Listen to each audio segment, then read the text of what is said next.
You know, it's not just here.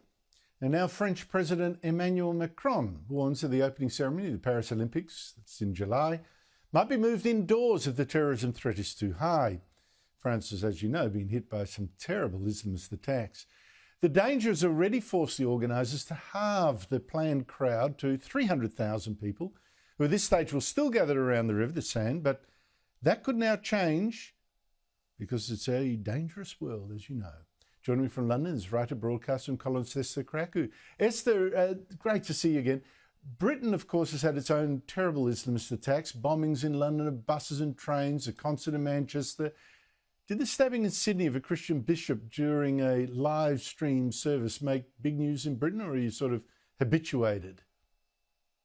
Well, in many respects, we were quite shocked that this happened in Australia, because this level of violence, particularly to do with knife crime, is more at home, should I say, unfortunately, here in the UK. You hear of horrific instances of people, particularly young people, even on public transport, on buses with giant machetes going around stabbing each other. There was a horrible video of someone literally being stabbed on an overground train.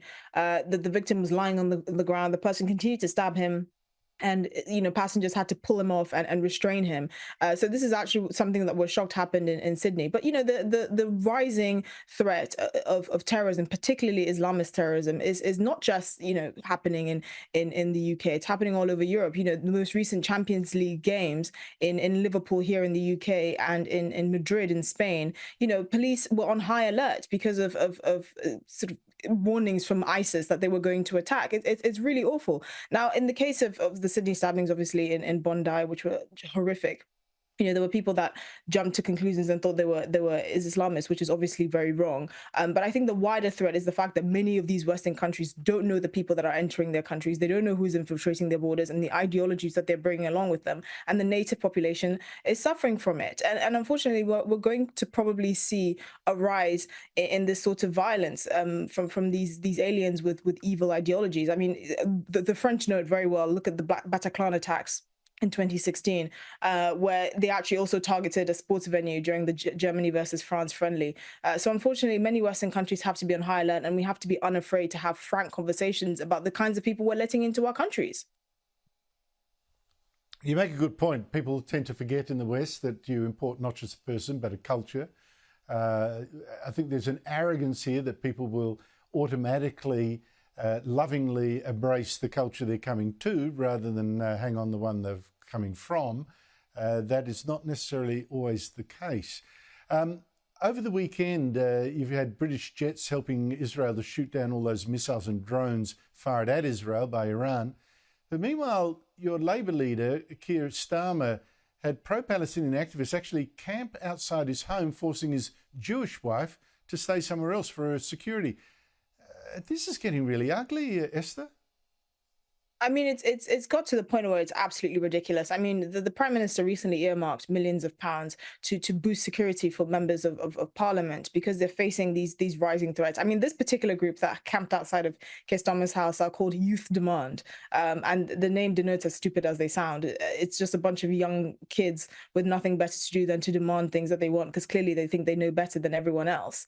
And this is getting out of control. I mean, if we look at actually what's happening geopolitically, Israel has been attacked now in the space of less than a year twice.